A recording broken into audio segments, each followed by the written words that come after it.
प्रभु श्री राम के जन्म की पौराणिक कथा रामायण और रामचरितमानस हमारे पवित्र ग्रंथ है। तुलसीदास जी ने श्री राम को ईश्वर मानकर रामचरितमानस की रचना की है, किंतु आदिकवि वाल्मीकि ने अपने रामायण में श्री राम को मनुष्य ही माना है। तुलसीदास जी ने रामचरितमानस को राम के राज्याभिषेक के बाद समाप्त कर दिया है, वहीं आदिकवि श्री वाल्मीकि ने अपने रामायण में कथा को आगे श्री राम के महाप्रयाण तक वर्णित किया है। महाराजा दशरथ ने पुत्र प्राप्ति हेतु यज्ञ आरंभ करने की ठानी।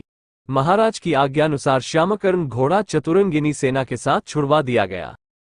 महाराज दशरथ ने समस्त मनस्वी, तपस्वी, विद्वान ऋषि मुनियों तथा वेदविज्ञ प्रकांड पंडितों को यज्ञ संपन्न कराने के लिए बुलावा भेज दिया। निश्चित समय आने पर समस्त अभ्यागतों के साथ महाराज दशरथ अपने गुरु वशिष्ठ जी तथा अपने परम मित्र अंग देश के अधिपति लोभपाद के जामाता रिंग ऋषि को लेकर यज्ञ मंडप में पधारे। इस प्रकार महान यज्ञ का विधिवत शुभारंभ किया गया। संपूर्ण वातावरण वेदों की ऋचाओं के उच्च स्वर में पाठ से गूंजने तथा समिधा की सुगंध से महकने लगा। समस्त पंडितों, ब्राह्मणों, ऋषियों आदि को यथोचित धन धान्य, गौ आदि भेंट करके सादर विदा करने के साथ यज्ञ की समाप्ति हुई।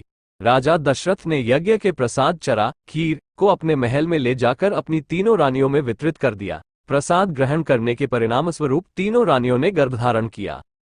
जब चैत्र मास के शुक्ल पक्ष की नवमी तिथि को पुनर्वसु नक्षत्र में सूर्य, मंगल, शनि, बृहस्पति तथा शुक्र अपने अपने उच्च स्थानों में विराजमान थे, कर्क लग्न का उदय होते ही महाराज दशरथ की बड़ी रानी कौशल्या के गर्भ से एक शिशु का जन्म हुआ, जो कि नील वर्ण, चुंबकीय आकर्षण वाले, अत्यंत तेजोमय, परम कांतिवान तथा अत्यंत सुंदर था। उस शिशु को देखने वाले देखते रह जाते थे। इसके पश्चात शुभ नक्षत्रों और शुभ घड़ी में महारानी कैकेयी के एक तथा तीसरी रानी सुमित्रा के दो तेजस्वी पुत्रों का जन्म हुआ। संपूर्ण राज्य में आनंद मनाया जाने लगा। महाराज के 4 पुत्रों के जन्म के उल्लास में गंधर्व गान करने लगे और अप्सराएं नृत्य करने लगीं। देवता अपने विमानों में बैठकर पुष्प वर्षा करने लगे।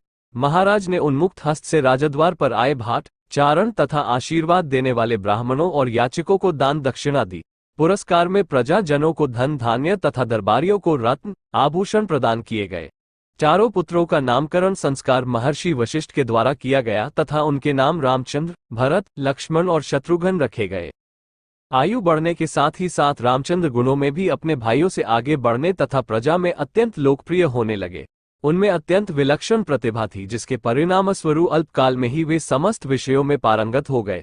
उन्हें सभी प्रकार के अस्त्र शस्त्रों को चलाने तथा हाथी, घोड़े एवं सभी प्रकार के वाहनों की सवारी में उन्हें असाधारण निपुणता प्राप्त हो गई। वे निरंतर माता पिता और गुरुजनों की सेवा में लगे रहते थे। उनका अनुसरण शेष 3 भाई भी करते थे। गुरुजनों के प्रति जितनी श्रद्धा भक्ति इन 4 भाइयों में थी, उतना ही उनमें परस्पर प्रेम और सौहार्द भी था। महाराज दशरथ का हृदय अपने 4 पुत्रों को देखकर गर्व और आनंद से भर उठता था। तो दोस्तों, आप लोगों को प्रभु राम जी के जन्म के बारे में जानकर कैसा लगा? यदि आप लोगों को वीडियो अच्छा लगा हो तो आपको प्रभु राम जी की कसम आप हमारे वीडियो को लाइक और चैनल को सब्सक्राइब जरूर कर लेना। ऐसी ही वीडियो देखने के लिए जय हिंद, जय भारत।